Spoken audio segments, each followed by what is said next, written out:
Hello and welcome, I'm Gemma Ware in London. Today we've got another episode for you as part of our Discovery series here at The Conversation Weekly, where we chat with a researcher about a recent study they've done that we want more people to know about.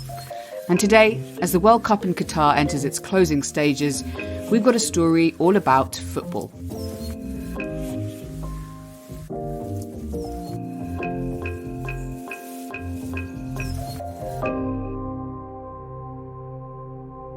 This World Cup has been mired in controversy over Qatar's record on human and labour rights. Some of those at the tournament who've been trying to protest have been blocked from doing so. Police have confiscated rainbow armbands and other clothing showing support for LGBT rights from fans before games. And some fans have even been ejected from stadiums. The global reach of tournaments like the World Cup can help shine a spotlight on issues such as homophobia and racism. But away from these big tournaments, what role can footballers actually play in reducing prejudice and intolerance? That's a question that Salma Mousa has been trying to answer. I came across Salma's work while doing research for a recent episode we did on depolarisation. I was looking for someone who studies what actually works to reduce tensions between different groups of people. Salma is a professor of political science at Yale University in the US, and this is something that she thinks a lot about: how to foster social cohesion. At the same time, Salma is also a huge fan of Mohamed Salah, the Egyptian football superstar who plays his club football in England for the Premier League club Liverpool. Well, now you're going to make me seem not credible with my research, but yes, I am a fan of his. As an Egyptian, I mean, you love to see Egyptians make it in the big leagues in Europe. There's been a few before him, but really nothing and no one on the scale of Mo Salah. So, I mean, I love him on the field, of course. I mean, it's just magic. When he's at his best, when he's in form, there's nothing like it. And were you a fan of Liverpool before he joined it in 2017? I wasn't. I never really committed to any Premier League club. I follow a club in Egypt. That's kind of my home club, Zamalek. But now I'm committed. And so everyone asks me when he leaves, or he retires or whatever, are you still going to be a Liverpool fan? And so I mean, they haven't had the easiest season so far, and I'm sticking it out. There's something else about Mo Salah that actually makes him a very interesting subject for Salma's own research.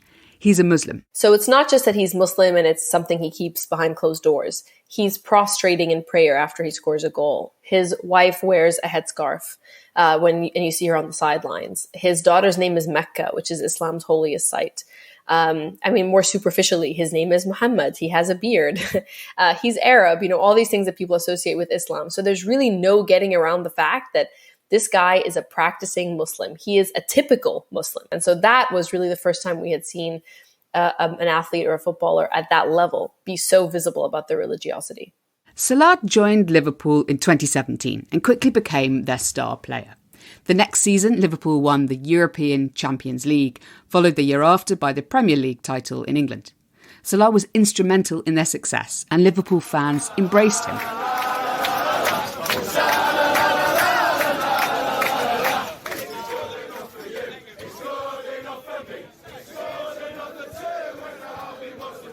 For me and my co-authors, when we first saw the videos of Liverpool fans chanting, if he scores another few, then I'll be Muslim too. I mean, that really just cemented it for us. Like, this guy is special to be making people talk about Muslims this way. UK public opinion surveys at the time showed that more than half of people agreed with the sentiment that there was a fundamental clash between Islam and the values of British society. And so Salma was interested in what effect Salah might be having on Islamophobia in the UK. There's been this classic social psychology theory since the 50s called the contact theory. And the idea is pretty simple, that when two people meet each other from different social backgrounds, if that contact involves them cooperating toward a common goal, and they're sharing an equal power status within that meeting, even though in society they may be unequal, that kind of egalitarian cooperative contact is something that's going to reduce prejudice, it's going to build friendships, and on the whole, this is good for intergroup relations. That's all well and good, but it's not very scalable, right? It's hard to get people from different groups face to face and have them meet under these conditions, which are, pretty hard to fulfill in a natural way. So when you start asking yourself, well, what is the kind of contact that the average person has with members of minority groups? So Muslims in the UK, for example, like not everyone has a Muslim friend or coworker or someone on their block who they can have this kind of interaction with. But millions of people are watching Mo Salah, right? And so this is like a really neat, scalable way to look at the contact theory, a particular strand of it called parasocial contact. So the kind of exposure you have to celebrities, fictional characters, and for most people, that is their main way of learning about people from minority groups. And so it's really worth studying. Salma and some of her colleagues decided to use Mo Salah as a way to test out this theory. They wanted to know whether exposure to Mo Salah reduced prejudice among Liverpool fans towards Muslims in the UK. The study they ended up designing was in 3 parts. The first focused on hate crimes. They decided to compare the number of hate crimes that happened in Merseyside, that's the area around Liverpool, and other counties in the UK. In 2018, they sent out Freedom of Information requests to every police force in the country. Their goal was to compare hate crime data for a couple of years before Salah joined Liverpool to what happened afterwards. So we needed to come up with a prediction, like what is our best guess of what would have happened in Merseyside had Salah not joined? So to do that, to fill that in, we need to look at counties that had very similar hate crime trends before he joined and then follow what happened to them after he joined. And so that's what we did. And we just project that into the future. And that's our best guess of what should have happened in Merseyside. And were these hate crimes specifically targeting Muslims or general hate crimes? These were all religious and racial hate crimes, but not specifically toward Muslims. So we didn't know the identity of the victim, but we know that they're religious or racial hate crimes. But you could assume that a high proportion of them would have been Islamophobic hate crimes. That's right. So like based on some digging we did and some like Home Office reports, it's a pretty safe bet that a large proportion of those are targeted toward Muslims. So what did you find when you looked at these data before and after he joined and compared it to other similar areas?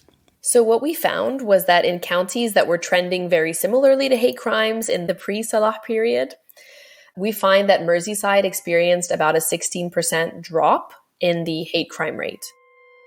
They compared this to what happened to other types of crime too, such as theft and domestic violence. The only category where there was a drop was hate crime. This wasn't the case of Merseyside residents becoming just happier overall and less likely to commit any kind of crime because Liverpool was doing well. It really was specific to hate crimes. After looking at hate crimes, Salma and her colleagues turned to the second part of their study, hate speech. Hate crimes is obviously an important outcome, but it's a pretty extreme outcome. Only real bigots, would commit a hate crime. Whereas hate speech or just anti-Muslim rhetoric is much more common. So we wanted to capture prejudice in that way. Their approach was to analyse the Twitter accounts of 10,000 randomly selected fans who followed England's top 5 football clubs at the time. That was Liverpool, Arsenal, Chelsea, Manchester City, Manchester United, plus Everton, which is also based in Liverpool. They ended up with a data set of about 15 million tweets, and then they categorised them as either mentioning Muslims or not. About 7% of all those tweets were relevant to rhetoric about Muslims or Islam.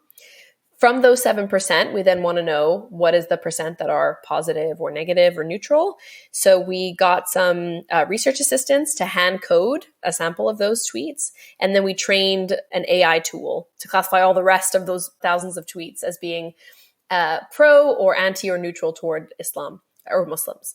And what we find is that compared to what we would have expected among Liverpool fans based on the rates of anti-Muslim tweeting among fans of Arsenal, Chelsea, Man City, Man United, and Everton, there's actually a halving. So a 48% drop in the portion of anti-Muslim tweets among Liverpool fans.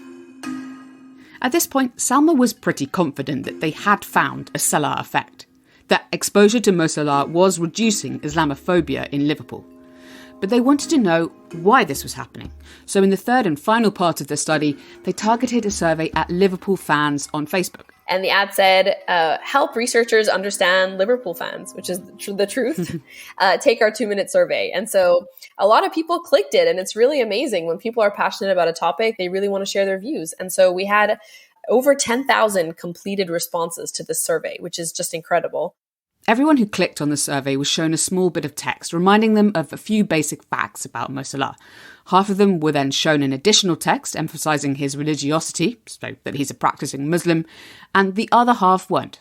And what we find is that priming people to think about his Muslimness made them more likely to say that Islam is compatible with British values, about 5 percentage points more likely, and also slightly more likely to say that they share a lot in common with British Muslims, compared to the control group that didn't get that text. So for us, this is really telling us what the micro foundations, like the psychological foundations of this effect. It's that when you're exposed to one person from a minority group, when their minority identity is really salient, when it's clear in your head that that person belongs to the minority group, it's much easier to generalize your positive feelings about one person to the entire group. So yes, they had found what they called a Mo Salah effect. But remember, this study was done during a period when Liverpool was doing really well. Salah was their star player and he was getting a lot of good media attention at the time too. Salma says he's also a very apolitical person, and it's possible that this could have influenced how fans perceived him. And this is kind of unusual. You see a lot of players stand up for social justice issues, for Black Lives Matter. They're really outspoken. And so potentially there's a trade-off between your goals as an activist and your goals in just getting the largest group of people out there to like you. And so just by definition, taking a polarizing stance might not lead to these general prejudice reduction effects. So we don't really know, but we think it probably helped that he was apolitical. Salma also started thinking about how long-lasting the Salah effect really was, and how resilient. The most important one for us is really what happens when the player stops performing well, or when they have a bad day, or the team is not doing well. How fickle are fans when it comes to this prejudice reduction? To test this, she's begun work on a follow-up study that's using data from a fantasy football app for the Premier League. People choose players each week and they select them based on who they think is going to perform the best, and the better players are more expensive to buy on the app. Ahead of each match, the fantasy app predicts how many points a player is expected to score. The researchers take that prediction and benchmark it against how the player actually performs on the day. So if you're predicted to score 15 points and you actually score 5 points, so you had a bad day, what is the fan reaction to that? So we look at social media posts, so Reddit, Twitter. We scrape, again, randomly selected timelines of these football fans, and we see whether they're more likely to speak negatively about the player if they are a minority, as opposed to a non-minority if they have a bad day. And we look at the opposite. So when you have a good day, when you overperform, do people reward minorities more for that, for example? And then finally, we actually look at the fantasy app itself. So we see among users whose sole purpose, their sole goal is really to maximize points on this app, is there some bias creeping in where people are more likely to bench or to sell a minority player? They sell them faster if they have a bad day, as opposed to players from ethnic or national majority groups. Oh, I'd love to know what you find in all Me that. too. We're working on it. Alongside this kind of work looking at celebrity footballers like Salah, Salma has also done research on what happens when different religious groups come into face-to-face contact during grassroots football leagues. She's looking at whether this kind of contact could help increase integration. I've been testing this in pretty extreme settings, so post-ISIS Iraq among Christians and Muslims who have been displaced by ISIS, where there's very recent violence, the security situation is very precarious. In the Iraqi city of Mosul, Salma studied what happened when a few Muslim players were placed in an otherwise majority Christian football team. I also looked at this in Lebanon with Syrian refugee children and very marginalized Lebanese children. So these are extremely vulnerable groups who are, these leagues that I had set up were working against the backdrop of this continuing political and economic crises in Lebanon and pretty extreme stigmatization of Syrians. In both post-ISIS Iraq and Lebanon, Salma found that playing on the same football team did help reduce levels of prejudice between religious groups. So in both of those settings, I do see these positive effects of contact, but they're limited to the people you've come into contact with. They don't necessarily extend to everyone from that group. And I think the reason is that the backdrop of this is a precarious security situation, like these economic crises. It doesn't necessarily make sense for people to now start trusting strangers from the outgroup based on their experiences with a handful of individuals who they've personally gotten to know and gotten to trust and kind of vetted. So although face-to-face contact should be stronger in its effects on social cohesion, my particular body of work finds that it's a little less strong than the Salah effect, but I think that this is really driven by the fact that I'm working in these extreme settings when it comes to political and economic tensions, and the structural roots of intergroup conflict are much deeper than what you would find with Muslims in the UK, for example, where the stakes are just a bit lower and it's a little bit easier to nudge people to be a little bit nicer toward Muslims. There's no existential threat around making that leap in trust.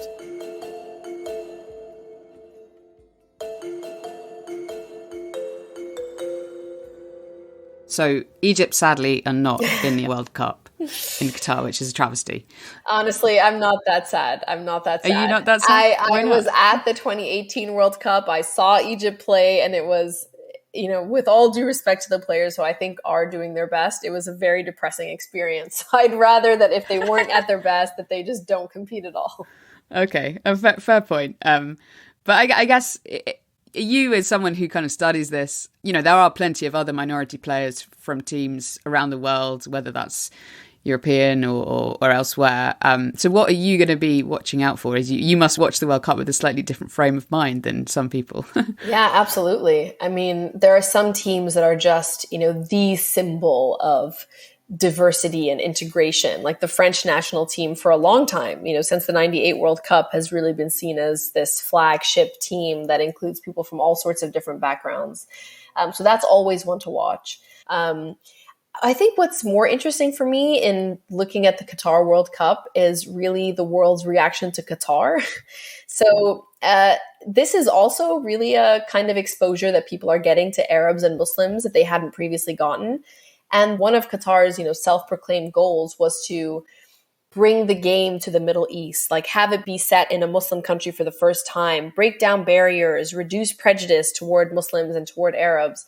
And I'm not sure if that's working right now because the media backlash has been very intense. And so far it's been quite critical. So I'm interested to see, if people are now going to have a more negative opinion, actually, of Muslims and Arabs as a result of Qatar hosting the World Cup, which would, be, I think, it would be sad. It'd be really a disappointing use of this opportunity.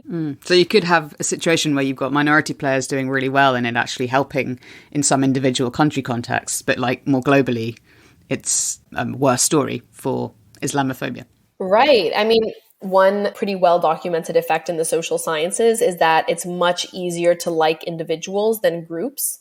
So even something as simple as telling people, the Republican Party versus Republicans, there's like a big difference just in that framing on how people describe their attitudes.